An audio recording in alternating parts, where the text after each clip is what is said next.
কোন মৌলবীর কাছে, মাওলানার কাছে যখন মাসআলা জানতে চাইবেন, উনি যদি এমন মাসআলা দেয় যে মাসআলা মানতে আপনার জান ফেটে যাচ্ছে, বুঝতে হবে মাসআলায় ভেজাল আছে, ইসলামে ভেজাল নাই।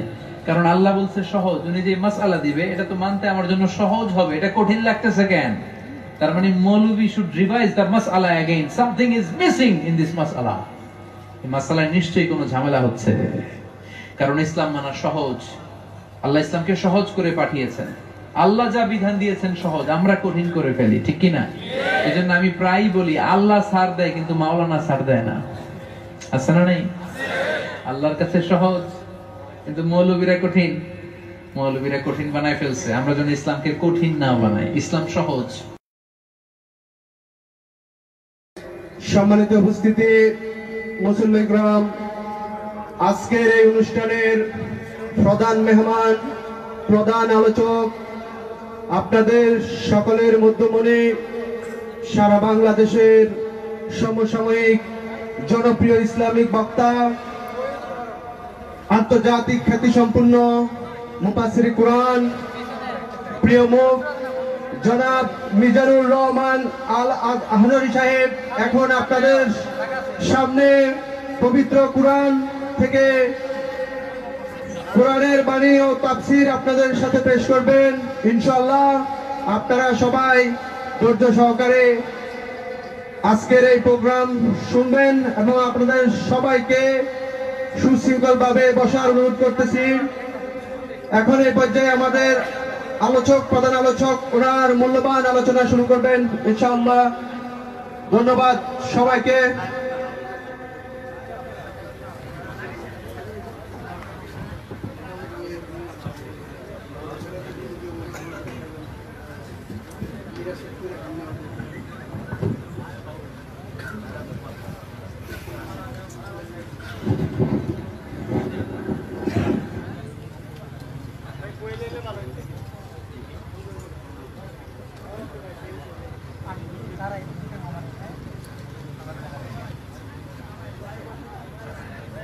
السلام عليكم ورحمة الله وبركاته. إن الحمد لله نحمده ونستعينه ونستغفره ونؤمن به ونتوكل عليه ونعوذ بالله من شرور أنفسنا ومن سيئات أعمالنا. من يهده الله فلا مضل له ومن يضلل فلا هادي له، أي فلن تجد له وليا مرشدا. ونشهد أن لا إله إلا الله وحده لا شريك له والذي لا ضد له ولا ند له، لا مثل له ولا مثيل له، لا وزير له ولا كفيل له، لا شبه له ولا شبيه له، لا ولد له ولا والد له، وهو الواحد الفرد الصمد لم يلد ولم يولد. মুসলমান পরিচয় দিতে লজ্জা লাগে, পরিচয় দিতে আমরা লজ্জা পাই, হীনমন্যতায় ভুগি। কিন্তু ওমর ফারুক বলেছেন নাহনু কওমুন আ'আজ্জানাল্লাহু বিল ইসলাম, আমরা এমন জাতি যে জাতিকে আল্লাহ ইসলামের মাধ্যমেই সম্মান দিয়েছে। সুবহানাল্লাহ। ফাইন ইবতাগাইনাল ইজ্জাতা বিগাইরিহি আযাল্লানাল্লাহ, ইসলাম রেখে দিয়ে অন্য কোথাও সম্মান খুঁজলে আমাদেরকে অপমানিত করে ছাড়বে কে? আল্লাহ। এজন্য সম্মান খুঁজতে হলে আমরা কোথায় খুঁজবো? ইসলাম ধর্ম গ্রহণ করে ইসলামকে লালন করতে পেরে আমরা সম্মান বোধ করি না? We are proud of Islam. ইসলামের কারণে আমরা গর্ববোধ করি, কারণ এই আওয়াজকে আল্লাহ সব জায়গায় পৌঁছে দিবে, এটা আল্লাহর ওয়াদা। বিষ্ণু ইসলাম বলেছেন লা ইয়াবলুগুন্না হাযাল আমর মা বালাগাল লাইলু ওয়ান নাহার, এই পৃথিবীতে যত জায়গায় রাত হয় দিন হয় ঠিক তত জায়গায় কালিমার বাণীকে আল্লাহ পৌঁছে দিবে। সুবহানাল্লাহ। ইন্নাল্লাহা জাওয়ালি আল আরদা, আল্লাহ পৃথিবীটাকে ছোট্ট ফুটবলের মতো করে আমার সামনে তুলে ধরেছে। ফারাআইতু মাশারিকাহা ওয়া মাগারিবাহা, আমি পৃথিবীর প্রাচ্য পাশ্চাত্য সামনে পেছনে ডানে বামে সবটা দেখেছি। আর আমি যত দূর দেখেছি ঠিক তত দূর জায়গায় আল্লাহ কালিমার বাণীকে পৌঁছে দিবে।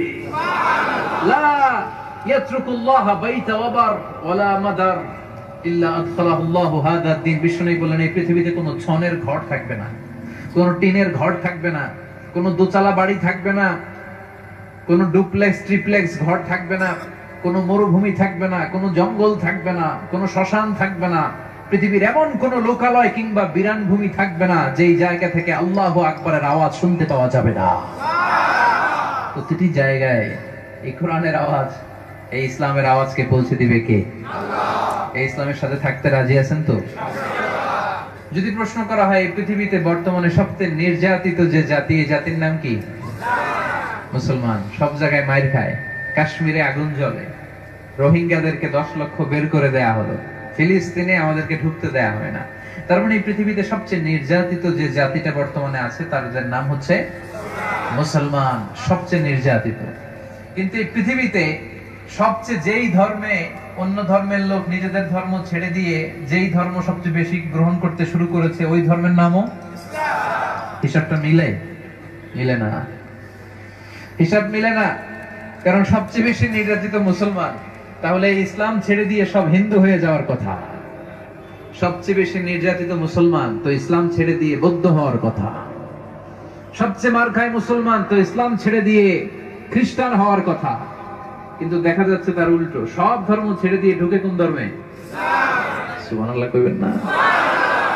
স্যামুয়েল হ্যান্টিংটন একটা বই লিখে গোটা বিশ্ব কাঁপিয়েছে, দ্য ক্ল্যাশেস অফ সিভিলাইজেশন, সভ্যতার সংঘাত। এই বইতে সে বলেছে এই পৃথিবীতে একটার পর একটা সুপার পাওয়ার আসে। একসময় সুপার পাওয়ার ছিল সোভিয়েত ইউনিয়ন, বর্তমান রাশিয়া। এরপরে সুপার পাওয়ার হচ্ছে আমেরিকা, এখনো আমেরিকা। অনেকে বলছে সামনে হবে চীন। এরপর বলছে the upcoming super power could be India, আসবে ইন্ডিয়া। এইভাবে একটার পর একটা ধর্ম, একটার পর একটা দেশ সুপার পাওয়ার হয়ে আসবে, কবর হবে, আসবে কবর হবে। তিনি তার বইতে বলেছেন সর্বশেষ যেই মতবাদটা সুপার পাওয়ার হয়ে বিশ্বে আসবে কিন্তু ওই সুপার পাওয়ারের কবর রচনা হবে না, সেটার নাম হচ্ছে ইসলাম। খুশি না বেজার? ইসলামকে আল্লাহ তাআলা এমন কিছু বৈশিষ্ট্য দিয়ে বৈশিষ্ট্যমণ্ডিত করেছে, এই বৈশিষ্ট্যগুলো ইসলামের ভেতরে থাকার কারণে গোটা বিশ্বে মাইর খায় মুসলমানেরা, তারপর অন্য ধর্ম রেখে দিয়ে লোকজন কালিমা পড়ে মুসলমান হয়ে যায়। কি বৈশিষ্ট্য আল্লাহ ইসলামকে দিলেন, কি বৈশিষ্ট্য আল্লাহ ইসলামকে বৈশিষ্ট্যমণ্ডিত করলেন, শুনবেন? শুনতে মনে চায়? কষ্ট হচ্ছে না তো? অনেক রাত হয়ে গেছে, কিন্তু অনেক রাত হয়েছে, শুনবেন? মনোযোগ আসছে না গেছে? তাহলে শেষ পর্যন্ত মনোযোগ নিয়ে চুপচাপ বসে থাকতে হবে, আওয়াজ করা যাবে না, ঠিক আছে তো? ইসলামকে আল্লাহ 10টি বৈশিষ্ট্যমণ্ডিত করেছেন। 2-3 মিনিট করে আমরা এই 10 প্রত্যেকটি বৈশিষ্ট্য নিয়ে কিছু কথা আজকে শুনে মনে রাখার চেষ্টা করব ইনশাআল্লাহ। ইসলামের, ঠিক কি না? তাহলে বুঝলাম আমাদের রব, আমাদের মালিক আল্লাহ, উনি শুধু আমাদের না, উনি কার? কথা কন। আমাদের নবী, উনি শুধু আমাদের নবী, কাদের? সবার নবী। এজন্য নবীর পরিচয় যখন আল্লাহ কোরআনে দিয়েছেন, আল্লাহ বলেছেন ওয়ামা আরসালনাকা ইল্লা রাহমাতাল লিল আলামিন। পড়েন না সবাই? আওয়াজ করে পড়েন, ওয়ামা আরসালনাকা ইল্লা রাহমাতাল লিল আলামিন। I have sent you as a mercy for the entire universe. ও নবী, আমি আপনাকে গোটা বিশ্বের সবার জন্য রহমত করে পাঠিয়েছি। আল্লাহ কি বলেছেন রাহমাতাল লিল মুসলিমিন, ও নবী আমি আপনারে শুধু মুসলমানদের রহমত করে পাঠাইছি। কথা কয় না? রাহমাতাল লিল মুত্তাকিন, শুধু মুত্তাকিদের রহমত করে পাঠিয়েছি। রাহমাতাল লিল মুসাল্লিন, শুধু মুসল্লিদের জন্য রহমত করে পাঠিয়েছি। আল্লাহ কি বলেছেন? রাহমাতাল লিল আলামিন। আল্লাহ নিজের পরিচয় যখন দিয়েছেন, আল্লাহ বলে নাই আমি রব্বুল মুসলিমিন, আমি মুসলমানদের রব। আল্লাহ বলেনি আনা রব্বুল মুত্তাকিন, শুধু মুত্তাকিদের রব। রব্বুল মুহসিনিন, আমি মুহসিনিনদের রব। না, আল্লাহ বলেছেন আলহামদুলিল্লাহ রাব্বিল আলামিন, সবার রব। তাহলে আল্লাহ সবার, নবীও সবার, কোরআনটা এটা শুধু আমগো, হ্যাঁ কোরআন এটাও সবার। এটা হিন্দুদেরও কিতাব, এটা বৌদ্ধদেরও কিতাব, এটা খ্রিস্টানদেরও কিতাব, এটা গোটা বিশ্বের সবার কিতাব। ওরা মানে না তো আমি কি করব? এজন্য আল্লাহ বললেন ইন হুয়া ইল্লা যিকরা লিল আলামিন। এই কোরআনটা, এই কিতাবটা শুধু মুসলমানদের কিতাব নয়, মুসলমানদের জন্য উপদেশ বাণী নয়, এই কোরআনটাও গোটা বিশ্বের সবার জন্য উপদেশ বাণী। ঠিক কি না? আল্লাহ কি বলছে? ইন হুয়া ইল্লা যিকরা লিল মুসাল্লিন, যিকরা লিল মুসলিমিন। আল্লাহ বলেছেন যিকরা লিল আলামিন। তাহলে ইসলাম ধর্মের আমরা 4 নাম্বার যে বৈশিষ্ট্য পেলাম সেটা হচ্ছে আল উমুম। এই ধর্মটা সবার, এটা শুধু আমাদের নয়। এই ইসলাম ধর্মের দরজা সবার জন্য খোলা আছে না নাই? মনোযোগ আছে? কষ্ট হচ্ছে না তো?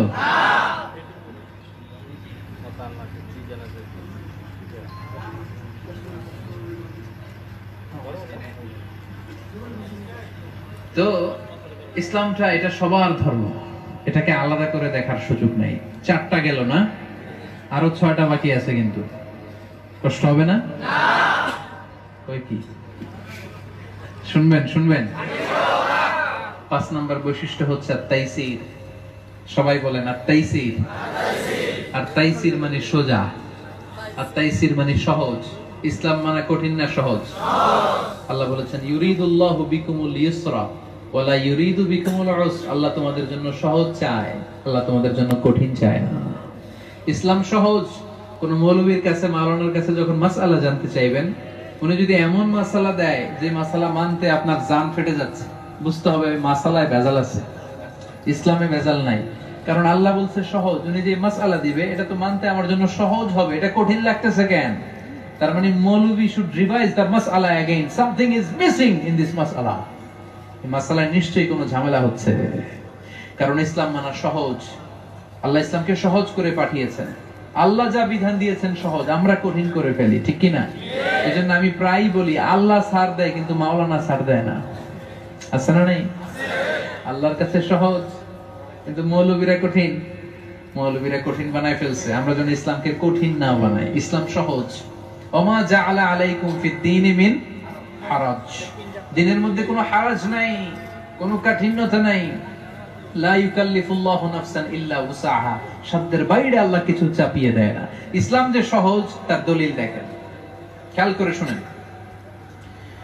বিয়ের জন্য মোহরানা দেওয়া কি কথা কয় না? ফরজ। মোহরানা না দিলে বিয়ে হবে?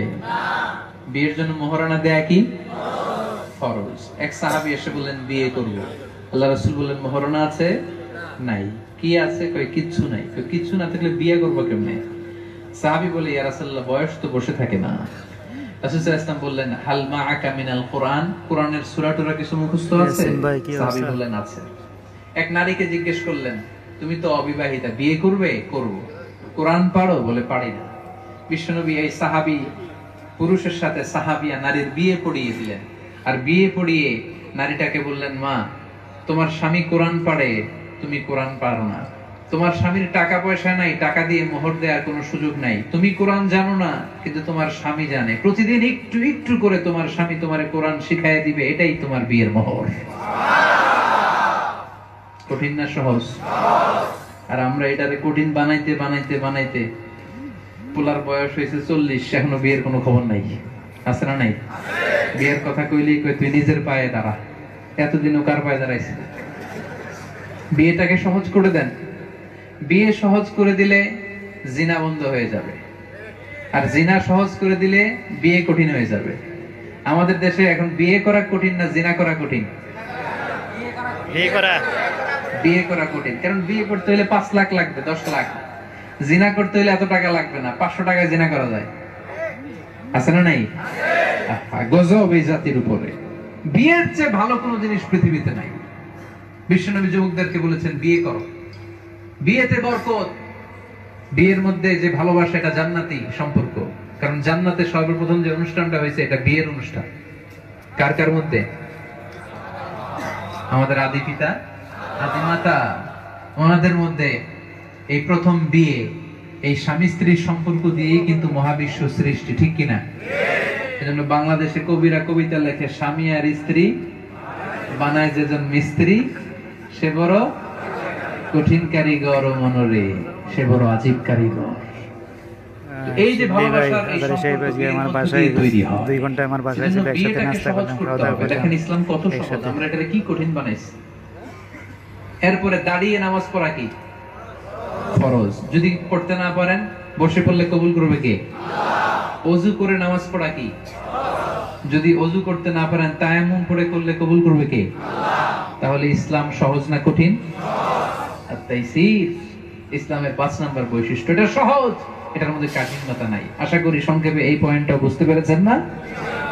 ইসলাম ধর্মের 6 নাম্বার বৈশিষ্ট্য হচ্ছে দ্বীনুল ফিতরা।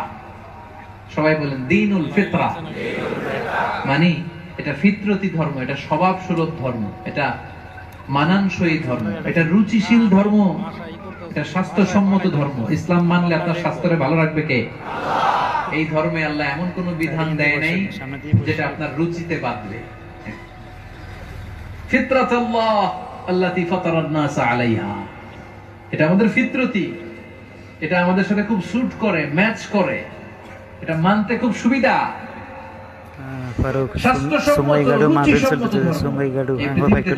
বাচ্চা নিউ বর্ন বেবি, নবজাতক সন্তান জন্মায়, সবগুলো মুসলিম হয়ে জন্মায়।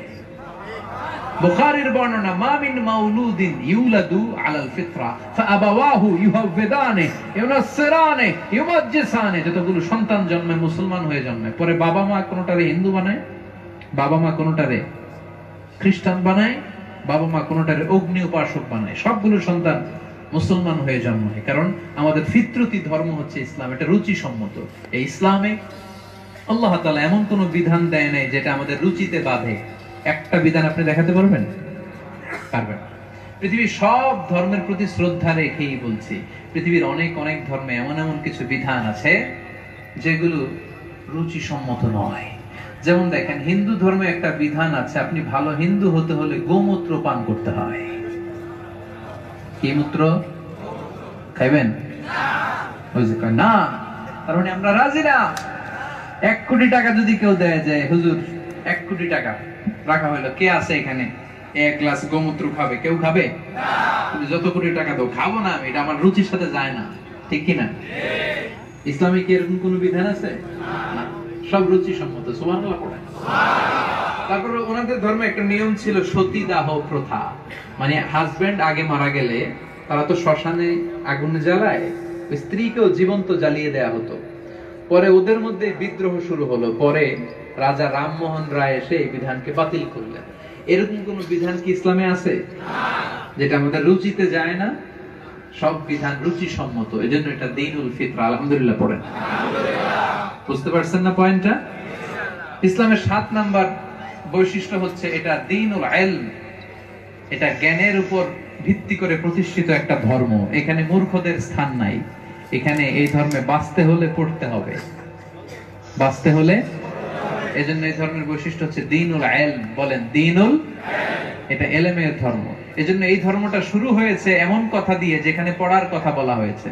কোরআনের প্রথম আয়াত কি? সবাই বলেন, ইকরা বিসমি রাব্বিকাল্লাযী খালাক খালাকাল ইনসানা মিন আলাক। ইকরা, read in the name of your Lord who has created, পড়ো তোমার প্রভুর নামে যিনি তোমায় সৃষ্টি করেছেন। তাহলে ইসলামের প্রথম বাণী কি? পড়ো। আল্লাহ শুরুতে বলতে পারতেন নামাজ পড়ো, না। পর্দা করো, না। যাকাত দাও, না। আল্লাহ প্রথমে বলেছেন পড়ো, কারণ পড়লেই নামাজ কেমনে পড়ে জানতে পারবা, পড়লেই রোজা কি করে রাখতে হয় জানতে পারবা, পড়লেই হিজাব কিভাবে পড়বা, পর্দা কিভাবে মেইনটেইন করতে হয় জানা যাবে। এজন্য কোরআনের প্রথম কথা কি? এত আস্তে বললেন কেন? কোরআনের প্রথম কথা, আল কোরআনের প্রথম বাণী পড়ো, আল হাদিসে নবীর কথা পড়ো। আল কোরআনের প্রথম বাণী পড়ো, আল হাদিসে নবীর কথা পড়ো। পড়ে পড়ে শেখো, শিখে শিখে তুমি তোমার নিজের জীবন গড়ো। আলহামদুলিল্লাহ পড়ে। কি সুন্দর আমাদের ধর্ম, আমাদেরকে পড়ে পড়ে আমাদের ক্যারিয়ার, আমাদের জীবনকে সমৃদ্ধ করার আদেশ করেছে কে? এজন্য বাঁচতে হলে পড়তে হবে। কি পড়বেন? কোরআন পড়তে হবে।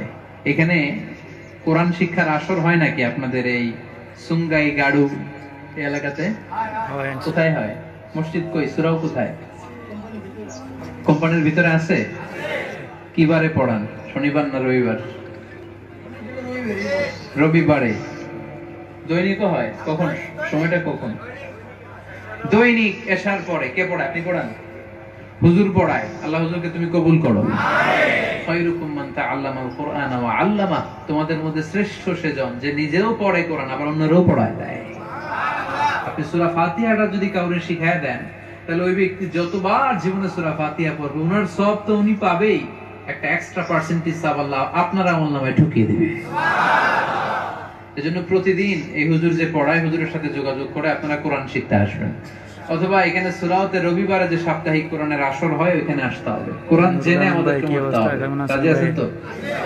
নাকি ওই যে ক্যাসিনোতে যাবেন, জুয়ার আসরে যাবেন? হ্যাঁ, আবার কখনো আসলে আমি খোঁজ নিব যে কারা কারা কোরআন শিখছেন। প্রবাস জীবনে এটা আমাদের জন্য একটা সুযোগ। সম্মানিত ভাইরা, আমরা রবিবারের ছুটির দিন হিন্দি সিনেমা আর ক্যাসিনোর জুয়ার আসরে যেয়ে যেন টাকাগুলো নষ্ট না করি। আমরা যেন প্রতিদিন এই কোরআনের আসরে এসে জীবনটাকে রঙিন করি, কোরআনের আলোকে যেন জীবনটাকে গড়ি। রাজি আছেন তো? তাহলে কোরআনের প্রথম কথা কি? পড়ো। কোরআনের প্রথম কথা কি? তাহলে আমাদেরকে বাঁচতে হলে পড়তে হবে। এখন সহজ হয়ে গেছে যে অ্যান্ড্রয়েড সেটের ভিতরে কোরআনের অ্যাপস পাওয়া যায়, তাই না? বঙ্গানুবাদ পাওয়া যায়।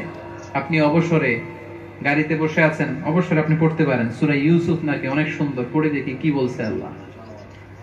সূরা লোকমানে নাকি ছেলেকে উপদেশ দেওয়া হয়েছে, কি বলেছে আল্লাহ দেখি। সূরা দোহায় নাকি আল্লাহ আশার বাণী শুনিয়েছে, কি বলেছে আল্লাহ একটু শুনি। সূরা ফালাক নাস পড়লে নাকি জিন ভূত প্রেতনি ব্ল্যাক ম্যাজিক কোনোটাই আসর করে না, কি বলেছে আল্লাহ দেখি। সব আছে না নাই? আরবি বুঝি না কিন্তু বাংলা বুঝি না, এই কথা বলে পার পাওয়া যাবে? No excuse will be granted that day. ওই দিন আল্লাহ কোনো এক্সকিউজ নেবে না। মাতৃভাষায় এখন কোরআনের অনুবাদ পাওয়া যায়, মোবাইলে ছড়িয়ে পড়েছে, এগুলো আমাদেরকে পড়তে হবে। বাঁচতে হলে এই পয়েন্টটা বুঝতে পারছেন না সবাই? 7 নম্বর পয়েন্ট হচ্ছে দ্বীনুস সালাম। কেন সবাই ইসলাম ধর্মে আসে? কারণ ইসলাম শান্তির কথা বলে। এজন্য এই পয়েন্টটাকে বলা হয় দ্বীনুস সালাম। সবাই বলেন দ্বীনুস সালাম মানে শান্তি। সালাম মানে শান্তি। আল্লাহর একটা নাম আছে সালাম, আছে না নাই? হ্যাঁ, আসসালাম। এজন্য একে অপরের সাথে আমরা যখন দেখা হয় তখন আমরা কি বলি? সালাম। আবার বিশ্বনবীও যখন খ্রিস্টান ইহুদি রাজা বাদশাদের কাছে চিঠি লিখে পাঠাতেন, সাহাবীদেরকে বলতেন লিখো সালামুন আলা মান ইত্তাবাআল হুদা। ওই চিঠির প্রথম শব্দটা কি ছিল? সালাম মানে শান্তি। আসলিম তাসলাম। বিশ্বনবী বলে পাঠাতেন যে ইসলাম মানে শান্তিতে থাকবে, দুনিয়াতেও শান্তি, আখিরাতেও শান্তি। এজন্য ইসলাম হচ্ছে শান্তির পক্ষে, অশান্তির বিপক্ষে। ঠিক কি না? ইসলাম সবসময় কল্যাণের পক্ষে, সন্ত্রাসবাদের বিপক্ষে। ঠিক কি না? অনেকে জিহাদকে জঙ্গিবাদের সাথে গুলিয়ে ফেলে। জিহাদ জঙ্গিবাদ এক জিনিস নয়। জিহাদ করা ফরজ আর জঙ্গিবাদ হারাম। জঙ্গিবাদের কবর রচনা করার জন্য আল্লাহ জিহাদকে ফরজ করেছে। যারা ভালো কাজ করে, কল্যাণের কাজ করে, এরা মুজাহিদ। খেয়াল রাখবেন। এই যে আজকে এই সঙ্গাই গাড়ু যারা কোরআনের মাহফিলের আয়োজন করেছে, আমার আব্দুল খালিল ভাই, আমার মাহমুদ এমদাদুল ভাই, হ্যাঁ, তারপর অনেক সহযোগিতা করেছে আউয়াল ভাই, তারপর আলাউদ্দিন ভাই, এই যে হুজুর ইমাম সাহেব হুজুর আমাকে নিয়ে এসেছে দূর থেকে, আমাদের জামান ভাই, আমার সাথে আরো বড় একটা সফর সঙ্গী ছিল এরা। তো এই যে যারাই এই প্রোগ্রামের অ্যারেঞ্জমেন্ট করেছে এরা মুজাহিদ, কারণ এরা কল্যাণের পথের যাত্রী। যারাই ভালো কাজ করবে, কল্যাণের পক্ষে থাকবে, এরা কি? মুজাহিদ। আর যারা কল্যাণকর কাজে বাধা দেয় এগুলো জঙ্গি। এগুলো এবার দেখি আপনারা কথা বুঝতে পারছেন কিনা। আল্লাহ রাসূল সাল্লাল্লাহু আলাইহি ওয়াসাল্লাম ছিল সবচেয়ে বড় মুজাহিদ, তাহলে সবচেয়ে বড় জঙ্গি ছিল কে? আবু জাহেল। সাইয়েদনা ইব্রাহিম আলাইহিস সালাম ছিলেন মুজাহিদ, তাহলে জঙ্গি ছিল কে? নমরুদ। সাইয়েদনা মূসা আলাইহিস সালাম ছিলেন মুজাহিদ, তাহলে বড় জঙ্গিটার নাম? মনে থাকবে? যারাই ভালো কাজ করে, যারাই ভালো কাজ করে, কল্যাণের পক্ষে কাজ করে, এরা মুজাহিদ। আর যারা ইসলামকে নিভিয়ে দিতে চায়, এগুলো হচ্ছে সন্ত্রাস আর জঙ্গি। চিল্লায় বলেন ঠিক কিনা? এজন্য ইসলাম হচ্ছে শান্তির ধর্ম। ইসলামের মধ্যে কোনো অশান্তির কথাবার্তা নাই। এটা সহজ, এটা সুন্দর, এটা দ্বীনুস সালাম, এটা শান্তির ধর্ম। সুবহানাল্লাহ পড়েন। তাহলে ইসলাম যে শান্তির ধর্ম, বুঝতে পারছেন?